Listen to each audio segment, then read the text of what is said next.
Amanda tiba di Pengadilan Negeri Jakarta Selatan dengan menggunakan kursi roda. Saat memberikan kesaksian di persidangan, Amanda sempat tidak sadarkan diri. Sidang pun sempat diskors oleh majelis hakim. Usai dilakukan pengecekan oleh tim medis, Amanda dinyatakan layak untuk tetap memberikan keterangan. Majelis hakim kembali melanjutkan persidangan dengan mendengar keterangan dari Amanda.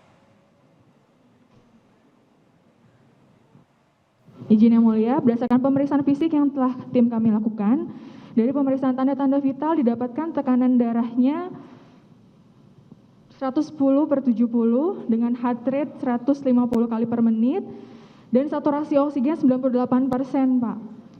Jadi untuk tanda-tanda sesak berdasarkan dari ukuran saturasi oksigen itu masih bagus, Pak. Jadi layak untuk memberikan keterangan ya? Pak, layak. Baik, yuk makasih.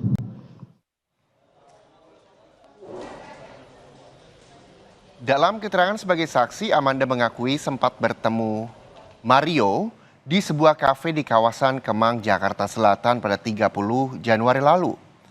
Dalam pertemuan itu, Amanda sempat ditanyai soal anak AG oleh Mario Dandi. Ada pembicaraan apa di Alfa Kemang antara saudara dengan Mario? Sempat membahas tentang AG. Membahas tentang AG.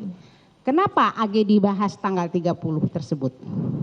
Awalnya hanya bicara biasa aja, ngobrol-ngobrol biasa aja. Lalu Mario menyinggung tentang AG, kayak menanyakan tentang apa aja yang saya tahu tentang AG. Karena mungkin dia punya pikiran bahwa adik saya itu adalah satu lingkungan dengan AG. Jadi adik saudara satu lingkungan dengan AG. Terus? Jadi dia menanyakan beberapa hal ke saya tentang AG.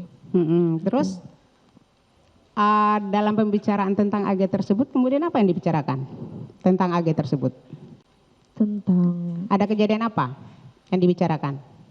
Pada tanggal 27 Januari itu saya sempat dapat telepon bahwa tanggal 27 Januari saudara mendapat telepon dari siapa? Dari kakaknya Agnes. Dari kakaknya Agnes. Bahwa Agnes itu hilang. Tanggal 27 ya, Agnes hilang. Dia mencari Agnes lewat saya. Saya nggak tahu, pagi-pagi saya dapat nomor telepon nggak dikenal. Terus habis itu dia minta tolong saya untuk mencari adiknya ke saya.